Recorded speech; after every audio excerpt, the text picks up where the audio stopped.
আমি কম গালাগালি খাই সারাদিন, ভূতের মতো খেটেও বেড়াই, গালাগালিও সবচেয়ে বেশি খাই। আমি কি অসম্মানিত হই না?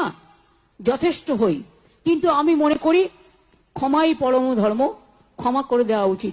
সব কিছু বুঝলেও মানে আপনি এই যে গালাগালি খান, আপনি মানে ক্ষমা করে দেয় পরম ধর্ম, এছাড়া এই যে অসম্মানিত হচ্ছেন, সব কিছু বুঝলাম, সব কিছু মেনে নিলাম।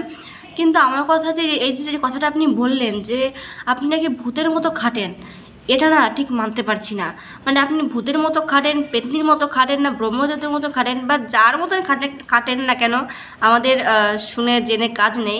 কিন্তু আমার কথা হচ্ছে যে আপনি এই যে খাটেন কথাটা বলছেন, তো এটা কাদের জন্য খাটেন? মানে আমাদের জন্য যে খাটেন না সেটা আমরা খুব ভালো করেই জানি, কিন্তু এখন প্রশ্ন হচ্ছে কাদের জন্য খাটেন।